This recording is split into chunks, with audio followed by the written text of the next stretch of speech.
Assalamualaikum warahmatullahi wabarakatuh. Masih berjumpa di channel Hoirotun Official. Sebelumnya jangan lupa untuk subscribe, like, and comment sebagai bukti tanda support dari kalian. Oke, guys. Brak, hush. Seorang wanita muda membuka pintu rumah dengan emosi dan merasa sangat kecewa. Mawar Herlambang, gadis lulusan SMA, putri Bapak Bupati Kota Suryajaya, itu datang dengan segala penyesalannya. Kisah asmaranya membawa petaka. Dengan segenap jiwa, ia pasrah terhadap keputusan akhir dari sang bapa. Mawar menelan pahit kesepakatan dengan kedua orang tuanya beberapa bulan silam setelah mereka mengetahui tentang kehamilannya. Gadis ceria yang telah ternoda itu baru saja datang ke rumah Reno, kekasihnya.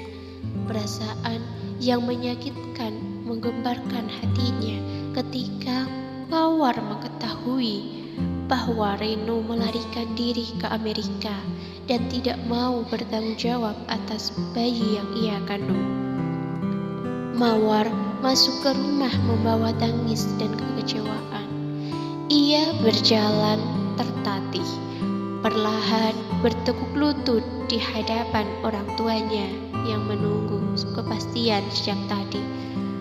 Papa, maafkan Mawar, ucap wanita malang itu menangis terisak. Pak Herlambang menatapnya dengan penuh emosi. Ia sudah menduga sejak awal bahwa Reno tidak mau mengakui perbuatan buruknya kepada putri sulungnya. Sedangkan Bu Rati memandang wajahnya penuh iba. Mereka tidak menyangka putri yang ia banggakan sudah mencoret nama baik orang tuanya. Maaf, apakah permintaan maafmu bisa menemukan bapak dari anak yang kamu kandung ini, ha? Bentak Pak Herlambang. Maaf, Pak. Mawar tidak menyangka jika Reno meninggalkanku.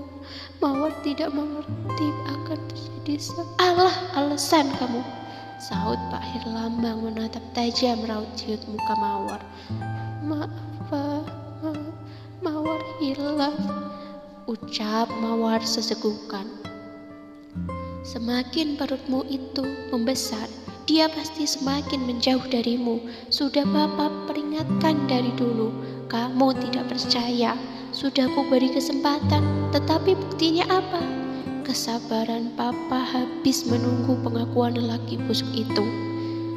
Pria tersohor sejagat kota itu terus mencela Mawar. Kecewa dan marah menjadi satu ekspresi yang membuatnya tidak berani menatap wajah lelaki yang mengasuhnya sejak bayi. Papa bicara kepadamu, Mawar. Lihat Papa. Wanita muda berusia 18 tahun itu tetap menunduk. Sabar, Pak. Jangan membentak Mawar, sahut Bu Ratih mengusap lembut bahu suaminya. Tidak, Ma.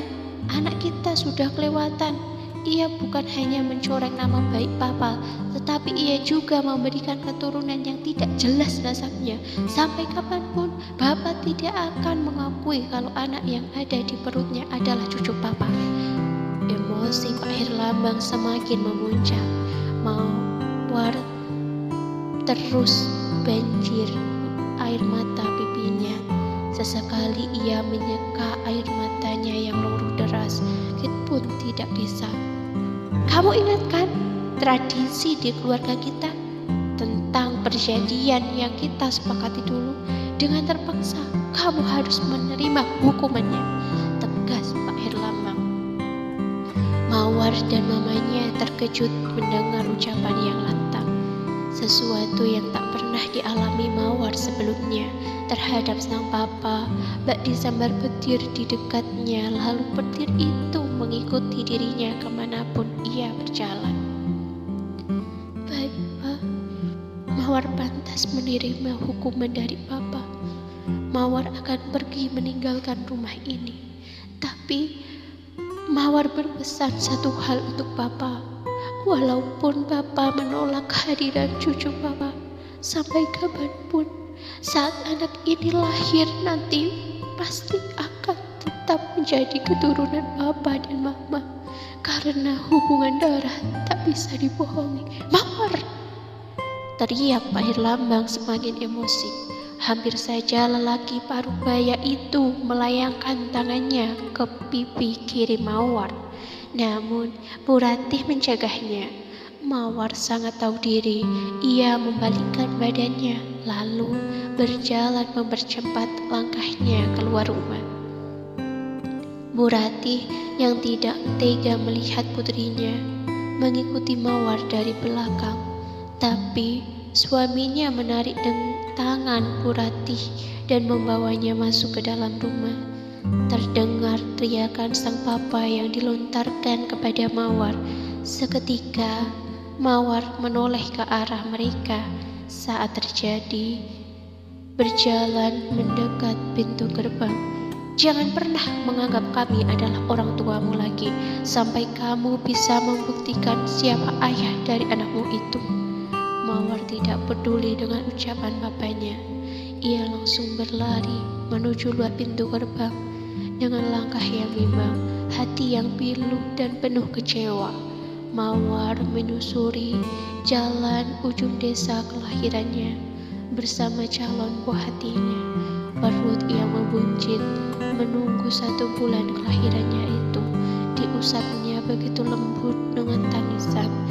Kemana aku akan pergi? Aku diusir dari rumah. Papa dan Mama sudah tidak menganggapku lagi. Bagaimana dengan nasib bayiku nanti? Masa depanku sudah hancur. Apakah lebih baik aku mengakhiri hidup saja? Gumam Mawar. Sesungguhnya mencoba menuruti bisikan-bisikan jahat akibat perbuatannya. Saat berjalan sejauh 2 kilometer dari rumahnya, tiba-tiba angin bertiup kencang. Awan menampakkan pandangan gelap, seperti perasaan Mawar yang sedang hancur meratapi kehilafannya. Namun, tiba-tiba ia merasakan kontraksi si cabang bawi dari dalam perut begitu kuat. Ketika akan berjalan ke tengah, calon ibu muda itu memutuskan mobil Ayla dari kejauhan. Mawar pun tak kuat lagi menubuhnya. Seorang laki-laki bertopi mengendarai mobil Ayla berwarna silver sengaja menghentikan mobilnya melihat Mawar yang sejak tadi terdiam diri di tengah jalan.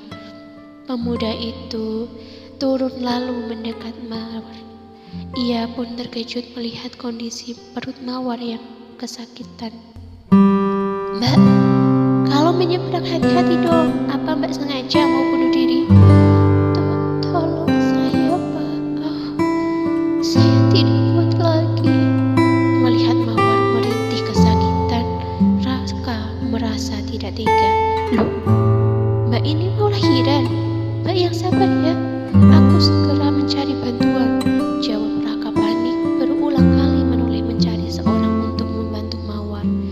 Angin pun tertiup sangat kencang dan gerimis mulai datang.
dibantu dalam proses persalinan tanpa identitas yang mendekati.